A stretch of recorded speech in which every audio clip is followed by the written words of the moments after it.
Hi friends, എല്ലാവർക്കും എൻ്റെ പുതിയ വീഡിയോയിലേക്ക് സ്വാഗതം. ഇന്ന് ഞാനൊരു ഹെൽത്തി ബ്രേക്ക്ഫാസ്റ്റ് ആയിട്ടാണ് കേട്ടോ വന്നിരിക്കുന്നത്.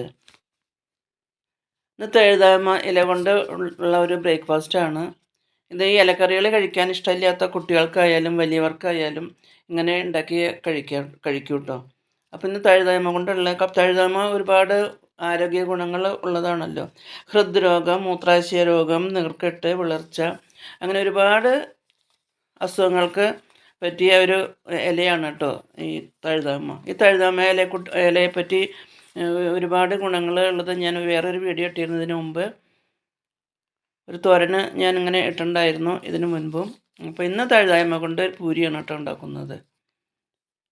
അപ്പോൾ പറമ്പിൽ ധാരാളം തഴുതായ്മ നിൽക്കുന്നുണ്ട്. ഞാൻ കുറച്ച് തഴുതാമ പറിച്ചു കൊണ്ടുവന്നു. അത് നല്ലപോലെ കഴുകി അതിൻ്റെ ഇല എടുത്ത് നല്ലപോലെ കഴുകി ചെറുതാക്കി അരിഞ്ഞു കേട്ടോ.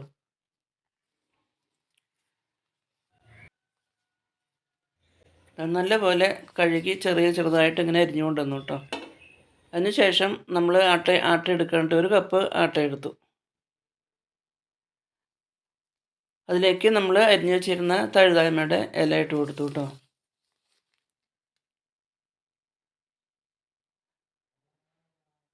ഇതാ തഴുതാമയുടെ ഇല ഇട്ട് കൊടുത്തു. അതിനുശേഷം അതിലേക്ക് ഒരു ടീസ്പൂണ് ഓയിൽ ഒഴിച്ച് കൊടുക്കുന്നുണ്ട് കേട്ടോ. ഒന്ന് സോഫ്റ്റായി കിട്ടാൻ വേണ്ടിയിട്ടാണ് നമ്മൾ ഓയിൽ ഒഴിച്ച് കൊടുക്കുന്നത്.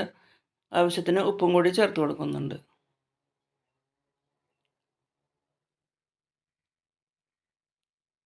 ഓയിലാണ് കേട്ടോ ഇപ്പോൾ ഒഴിച്ച് കൊടുക്കുന്നത്. അതിനുശേഷം നമ്മൾ ആവശ്യത്തിന് വെള്ളമൊഴിച്ച് നമുക്ക് സാധാരണ ചപ്പാത്തിക്ക് പൂരിക്കൊക്കെ കുഴക്കണ മാതിരി കുഴക്കാം കേട്ടോ. നിങ്ങൾക്ക് വേണമെങ്കിൽ ഇതിൻ്റെ കൂടെ എന്താണ് കടലമാവോ അല്ലെങ്കിൽ റവയോ പിന്നെ മസാലകളൊക്കെ ഇടാം കേട്ടോ. മുളക് പൊടി, മഞ്ഞൾപ്പൊടി, മല്ലിപ്പൊടി ഒക്കെ ഇട്ടിട്ട് വേണമെങ്കിൽ ഉണ്ടാക്കാം. ഞാനിപ്പോൾ ഒന്നും ചേർത്തിട്ടില്ല. കുറച്ച് ആട്ടപ്പൊടി മാത്രമേ എടുത്തിട്ടുള്ളൂ. കുറച്ച് ഉപ്പും വെജിറ്റബിൾ ഓയിലും മാത്രമേ ഒഴിച്ചിട്ടുള്ളൂ. ഇതെല്ലാം കൂടി നല്ലപോലെ കുറച്ച് ആവശ്യത്തിന് വെള്ളം കൂടി ചേർത്ത് നല്ലപോലെ നമുക്ക് കുഴച്ചെടുക്കാം കേട്ടോ.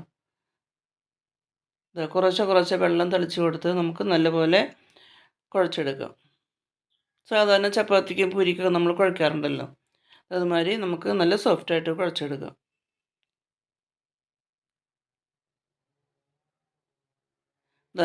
ഇതുപോലെ ഞാൻ ഇതുപോലെ കുഴച്ച് കൊണ്ടുവന്നു കേട്ടോ.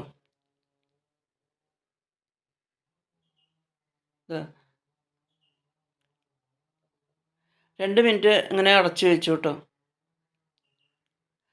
അതിനുശേഷം വീണ്ടും 2 മിനിറ്റ് കഴിഞ്ഞപ്പോൾ വീണ്ടും നല്ലപോലെ ഒന്നും കൂടി നല്ല സോഫ്റ്റായിട്ട് വീണ്ടും ഒന്ന് കുഴച്ചെടുത്തു കേട്ടോ.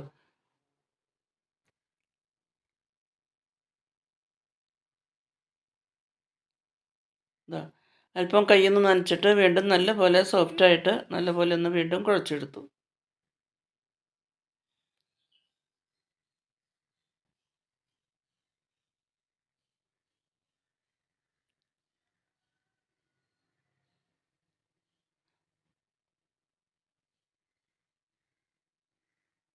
അതിനുശേഷം ചെറിയ ഉരുളകളാക്കിയിട്ടാണ് നമ്മൾ ചപ്പാത്തിക്കും പൂരിക്കൊക്കെ കുഴക്കണ മാതിരി നമ്മൾ ചെറിയ ഉരുളകളാക്കണ്ടേ. അതിനുശേഷം അതുപോലെ ചെറിയ ഉരുളകളാക്കി നമ്മളിങ്ങനെ പരത്തിയെടുക്കുകയാണ് കേട്ടോ. ആ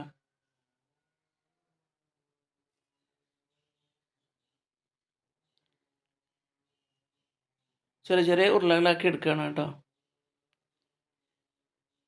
ഇതിപ്പോൾ നിങ്ങൾക്ക് തഴുതാമയിലയ്ക്ക് പകരം നിങ്ങൾക്ക് മുരിങ്ങയിലയോ ചീരയിലയോ ഉലുവയുടെ ഇലയോ ഏത് ഇലവർഗ്ഗങ്ങളായാലും നമുക്ക് ഇതുമാതിരി ഉണ്ടാക്കാം കേട്ടോ. അപ്പം ഞാനിപ്പോൾ തഴുതാമയില കൊണ്ടാണ് ഉണ്ടാക്കുന്നത്. നമുക്ക് വേണമെങ്കിൽ മുരിങ്ങയിലയൊക്കെ ചേർത്ത് ഉണ്ടാക്കാം, ചീരയില ഇടാം, ഉലുവയുടെ ഇല കിട്ടുന്നുണ്ടെങ്കിൽ അതൊക്കെ ചേർക്കാം. ഏത് ഇല വേണമെങ്കിലും നമുക്ക് ഇതുപോലെ കുഴച്ച് ഉണ്ടാക്കാവുന്നതാണ്. ഞാനിപ്പോൾ തഴുതാമയിലയാണ് ഇവിടെ ഇഷ്ടം പോലെ കിട്ടി, അപ്പോൾ ഞാൻ അതുകൊണ്ട് ഉണ്ടാക്കുന്നത്. അതിന് ശേഷം നമ്മൾ ചപ്പാത്തിക്ക് പരത്തുന്ന മാതിരി അല്പം ഓയിൽ ഒന്ന് തുള്ളി കൊടുത്തു. ഓയിലൊന്ന് പുരട്ടി കൊടുത്തതിന് ശേഷം നമ്മൾ ഓരോരോ ഉരുളകൾ എടുത്തു വെച്ചിട്ടുണ്ടായിരുന്നല്ലോ, അത് ജസ്റ്റ് ഒന്ന് പരത്തുകയാണ് കേട്ടോ. സാധാരണ പൂരിക്ക് ചപ്പാത്തിക്കൊക്കെ കുഴക്കണ മാതിരി നമ്മൾ ഒന്ന് പരത്തിയെടുക്കുകയാണ്. ഓരോ ഉരുളകളും ഇങ്ങനെ സാധാരണ ഇങ്ങനെ പരത്തിയെടുക്കുകയാണ്.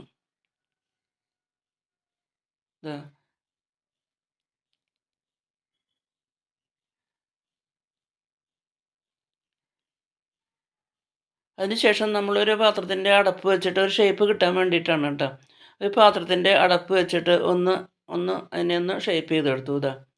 അപ്പോൾ നല്ലൊരു റൗണ്ട് ഷേപ്പിൽ കിട്ടി കേട്ടോ. ഒരു റൗണ്ട് ഷേപ്പിലൊരു പാത്രത്തിൻ്റെ അടപ്പെടുത്തിട്ട് ഒന്ന് ഷേപ്പ് ചെയ്തെടുക്കാം. അപ്പോൾ ശരിക്കും നല്ല റൗണ്ട് ഷേപ്പിൽ കിട്ടി. ദാ ശരിക്കും ഇതിങ്ങനെ വിട്ട് കിട്ടി കേട്ടോ. ഇതുപോലെ ഒരെണ്ണം കൂടി നമുക്കിങ്ങനെ പരത്തിയെടുക്കാം കേട്ടോ. വീണ്ടും ഒരെണ്ണം കൂടി ഞാൻ അങ്ങനെ പരത്തി നിങ്ങളെ കാണിക്കുന്നുണ്ട്.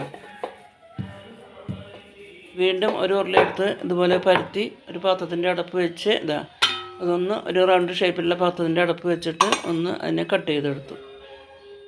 അത് ബാക്കി വന്ന മാവ് നമുക്ക് വീണ്ടും ഇതുപോലെ കുഴച്ച് നമുക്ക് ഉണ്ടാക്കിയെടുക്കാം കേട്ടോ.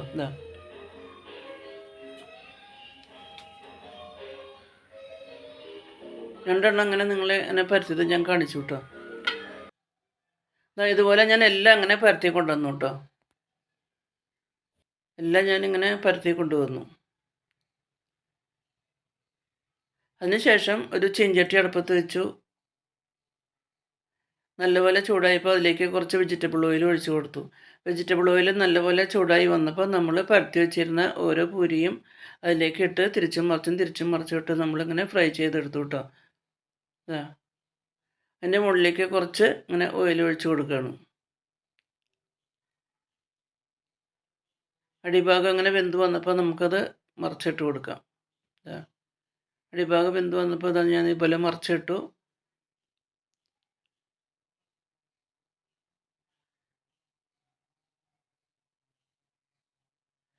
അടിഭാഗം കൂടി വെന്ത് വന്നപ്പോൾ ഞാൻ എണ്ണയിൽ നിന്ന് അത് മാറ്റി കേട്ടോ.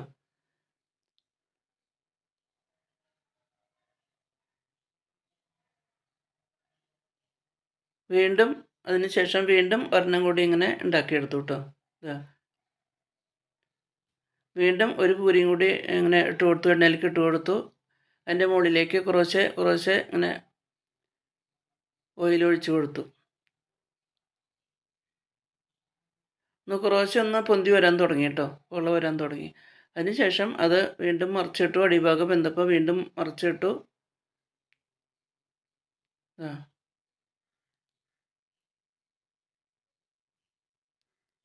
അടിഭാഗം വെന്ത് വന്നപ്പോൾ ഞാനത് എണ്ണയിൽ നിന്നും മാറ്റി കേട്ടോ. അതിന് പൂരിക്ക് വേണ്ടിയിട്ട് ഞാൻ കടലക്കറിയാണ് കേട്ടോ ഉണ്ടാക്കിയത്. വെളുത്ത കടല കൊണ്ട് കറിയാണ് ഉണ്ടാക്കിയത്. അപ്പോൾ വീഡിയോ എല്ലാവർക്കും ഇഷ്ടമായെന്ന് വിചാരിക്കുന്നു. ഇഷ്ടമായാൽ ലൈക്ക് ചെയ്യാനും ഷെയർ ചെയ്യാനും കമൻറ്റ്സ് ചെയ്യാനൊന്നും മറക്കരുത്. പുതിയൊരു വീഡിയോ ആയിട്ട് നമുക്ക് വീണ്ടും കാണാം.